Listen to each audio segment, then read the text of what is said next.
Taking a first look at the Vudu 1 to 10.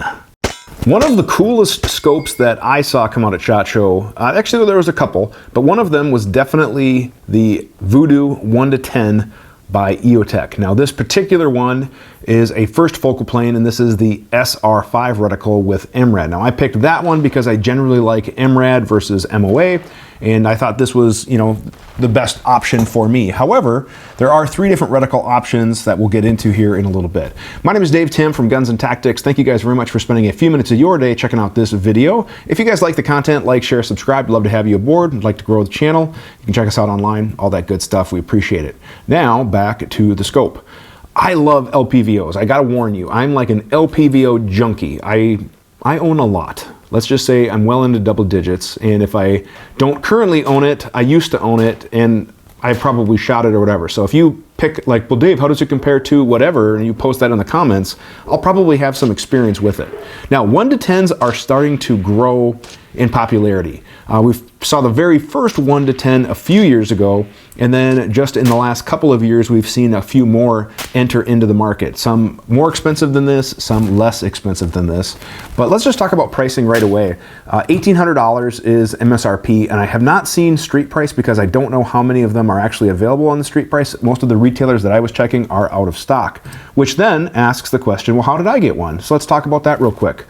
Full disclosure, I did receive a media sample from EOTECH, so they did send me this for a 120-day T&E period. It's not mine, I don't get to keep it, and they're not paying me to make this video, paying me to make the review or anything like that. So you're gonna hear my true thoughts. It's just a media sample, which is common in the industry, or a T&E unit, test and evaluation unit. There are 3 reticle options. One is an MOA, which truth be told, that one is almost my favorite. It just basically has the dot and ring and then just straight lines down. However, it did not come in MRAD, so I wish they would come out with like the SR4 version in an MRAD version, because I on paper I like that the best. However, the one I picked was the SR5 because it did have that circle dot and that halo. But it does have a little bit of the Christmas tree, as you're seeing. I'm putting images or the graphics of the reticle on the screen. And then the last one is what's called the LE5, which does have the ring, but it does have then crosshairs instead of a dot. Now, again, it does have that Christmas tree, which, truth be told, for an LPVO, even a 1 to 10 like this, I don't think we are doing a ton of wind holds where we need that. I look at an LPVO, like a 1 to 10 is gonna go on maybe a shorter gas gun like a 308, or a gun like this, which is what I think it really does fit well on. And realistically, it's a 400 or 500 yard gun. But I get it. I get why it's there, and it definitely doesn't take anything away by having it. So that's okay too. Now, my experience with LPVOs started well over 10 years ago when I was carrying a 1 to 4 on patrol, and then using a 1 to 6, 1 to 8s, you know, whatever, in 3-gun and training classes and whatever. And I shoot out to about 600 yards realistically with a 223 and an LPVO. The problem is once you get, you know, beyond that 500 yards, the wind can really toss you around really quick. That SR4 is probably my favorite looking reticle, but I actually really like the SR5. Now, what is unique about this one? What kind of captured my attention? Because it's a first focal plane on 1X, they're using their speed ring to basically be visible at 1X. So it almost has red dot-like appearance. Now, their speed ring appears to me a little bit bigger than it is on like a traditional EOTECH reticle. It's large. It's a very large speed ring. But then the center halo and dot of the reticle acts as basically now a center dot. And then as we zoom in, that speed ring kind of disappears, and now we can see the reticle, you know, and you can see that pretty easily through the mid-range of magnification all the way through the high end, which is at 10. Now, here's my criteria for a solid LPVO. As at 1X, it needs to be a true 1X, and this is as near 1X as I can see. Now, on any scope, there is going to be a slight optical variation, right? Unless you're looking through truly unmagnified glass like a red dot, anytime we have elements and things like that, there is going to be a slight shift because it's taking light and things like that. And there is a slight with every LPVO, but this one looks really good at 1X. Like, it's super easy to pick up. I was able to do some speed drills, no problem running this just as fast as a red dot. And that speed ring is really nice.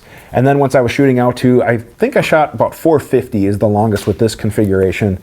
And I was able to zoom in, and I was able to make my hits no problem. I was able to dial for the ones that I wanted to dial, so I had kind of my dope predetermined for that little course of fire, or I was able to hold with the reticle, and I was able to hit my steel like I said, out to about 450 at the particular range I was shooting at. So I was able to really kind of take advantage and stretch the legs of this rig, and I was really happy. I don't really necessarily like spec reading, but I do want to highlight a couple of things that made me excited about this optic. Number one is the short, relatively short overall length, 10.63 inches. That's a 34 millimeter tube. We have a 28 millimeter objective, and what that matters is for a decent size exit pupil. Now, being it's a 1:10, it does get pretty small at that 10 end, so you do have to make sure your cheek weld is optimal, so you get that eye alignment to the exit pupil. And the eye relief is 3.27 inches to 3.9 at 1x and 3.35 to 3.62 at 10x. So pretty generous eye relief. A lot of people use these specs to determine the eye box.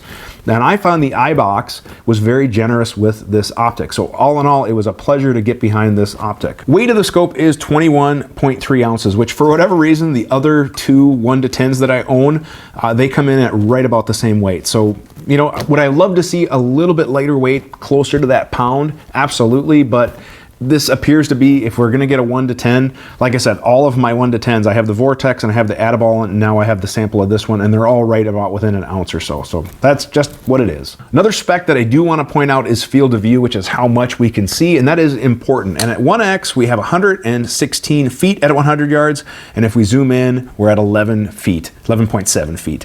So again, that kind of matches that 1-10 ratio, but field of view I thought was pretty solid. Turrets, they are 0.1 MRAD, and what I like is they are locking turrets. So we lift them up to manipulate. Turrets feel pretty good, they sound pretty good, and then once we're back to where we go, we press it down and it is locked in place.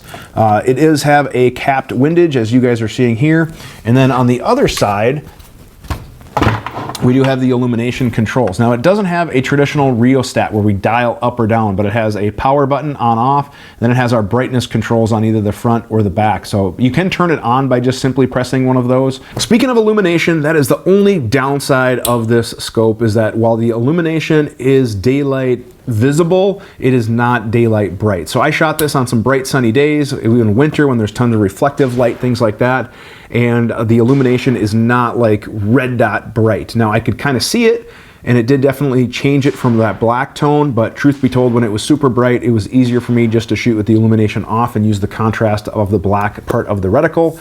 However, when it started to get into like overcast or afternoon, you know, evening type shooting, then the illumination worked just fine, but it is not like blazing daylight bright. But that's a common complaint I have with most LPVOs. There's only a handful of LPVOs that truly have red dot daylight bright reticles, but this is not one of them. So that's the only complaint I have thus far really with the scope. What I absolutely love, I wish every manufacturer did this, is a toolless battery compartment. If I'm gonna change the battery, sometimes I keep batteries in like the grips. You can see my quick tip right up there, by the way. I don't wanna have to carry a coin or anything else with me. I just wanna take the cap off and replace the battery, which I can easily do. So like that feature a lot. And then as far as resetting the zero, you do have to use a coin or a tool to reset the zero, pretty easy to do. One of my other favorite features about this scope is this large one-piece eyepiece. So it has these great, nice, beefy serrations right here, so you can easily grab onto this with gloves. You can use the throw lever. You can take off the throw lever as well if you wanted something a little more low profile, no problem. But I like having the throw lever. But what I really liked is, even in a hasty situation, and I didn't really push this through, you know, any true hasty situations, but I could easily grab the whole eyepiece and increase the magnification or decrease the magnification. As far as the throw for the magnification, it is 180 degrees. So it's a little bit hard to do if you were trying to go from 1 to 10, but you just kind of have to kind of over crank and then keep pulling down, but you can certainly do it. Now, another cool feature that I liked is that when we are at 10x magnification,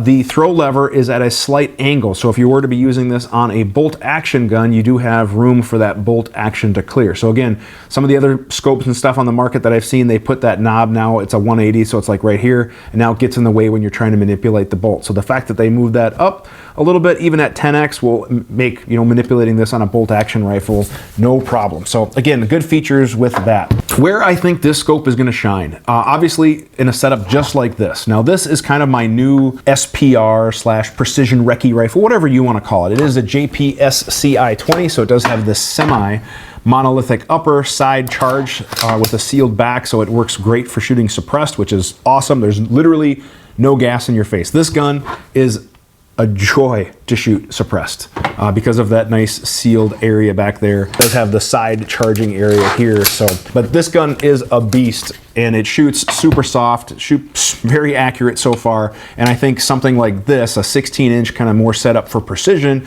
is a great fit for this 1-10 scope. Another application I could see is if you had like a similar gun in a 308, or maybe you have a hunting rifle, or you want a really nice critter getter where you're looking for that nice wide field of view with the low end. However, you want to zoom in and maybe see something, you know, with a little bit more precision. That's where these LPVOs really shine, these 1-10s. 1-10 is a wide range to deal with optically. Obviously, you're going from 1 to 10, so that is a big range. Traditional scopes, we're only like 3 magnification ratio, like 3 to 9, for example. So now we've obviously increased a ratio, and with that, there is no free lunch. Now, with most scopes, as we start to get towards the high end, we do see some dimming. Now, part of that is as the exit pupil gets smaller, it's not quite in alignment with our eye, as we talked about earlier, but some of it is there's just a little bit more light that we have to bend and try to magnify, so thus we are going to see the image darken just slightly. Now, I did start to notice a little dimming at about that 6 or so magnification power, but from 6 to 10, I actually thought it was pretty solid. Now, does that change how it worked at low light? I only worked it a little bit with low light, and again, you could start to see some of that more so, you know, more of an issue in low light, but that's every LPVO or higher range LPVOs. As you start to get to those 1 to 8s, 1 to 10s, you start to see that dimming. Even on like a 5 to 25, you're going to see some dimming at that high end magnification range. It wasn't bad. It's noticeable if you're looking for it, but honestly, I think on a bright sunny day, if you were just shooting or whatever, you probably wouldn't notice it at much, but it is better than some of the other 1 to 10 scopes that are less money than this, and it's on par with, you know, some of the scopes that are a little bit more money than this. But optically, I thought overall for the price point, it fits really, really well, and I feel like optically it's a solid performer. Now, glass was clear, colors looked good, they didn't look muted, I didn't see any issues with that, and like I said, that dimming, while is there, that's just kind of a nature of the beast, I really don't have any complaints. So I think for the price point around that $1,800, you're getting very nice glass, and it matches that kind of sub $2,000 price point really well. I'm going to be up front. I really don't want to send this back. This, I think, fits on a rifle just like this really well, and I probably will, if I get to keep it for maybe a little bit longer, or if I can have some time before it, I probably will do a 1 to 10 comparison, comparing this to both, you know, scopes that are more expensive and lesser expensive than this, to kind of give you guys an idea, because I think more and more people are starting to look for the higher magnification range of LPVOs. A lot of people think like, oh man, 1 to 8, 1 to 10. We'll talk about that in a future video, but if you're looking for the magnification and this is in your price point, I think it's a really solid offering in the 1 to 10 offering for a professional grade scope. So all in all, I really have liked what I'm seeing, and I like my shooting experience with it. For more information, you can check out the description below. We'll have a link to EOTECH's page so you can check out the full specs. I will also have a couple of links of where you can purchase this. If you do use those links, it does give us just a little bit of a kickback, but it doesn't cost you anything. It just helps us keep the lights on. If you have any comments about this or anything else, leave a comment in the section below, or you can send us an email at the email address shown below, which is theqa@gunsandtactics.com. At the end of the month, I answer your questions, plus we give away a prize. So if you have anything you want to talk about gun related or LPVO related, like I said, I've been running these for a long time. This is kind of a matter of expertise for me. Go ahead and send an email or a comment. If you guys want to support the channel, the best way to do so is via Patreon. We do genuinely appreciate all of the supporters. We don't have very many, and we're growing perks as we go, but that is a great way to help us out if you like what you are seeing. Thank you guys very much for watching, and have a great day.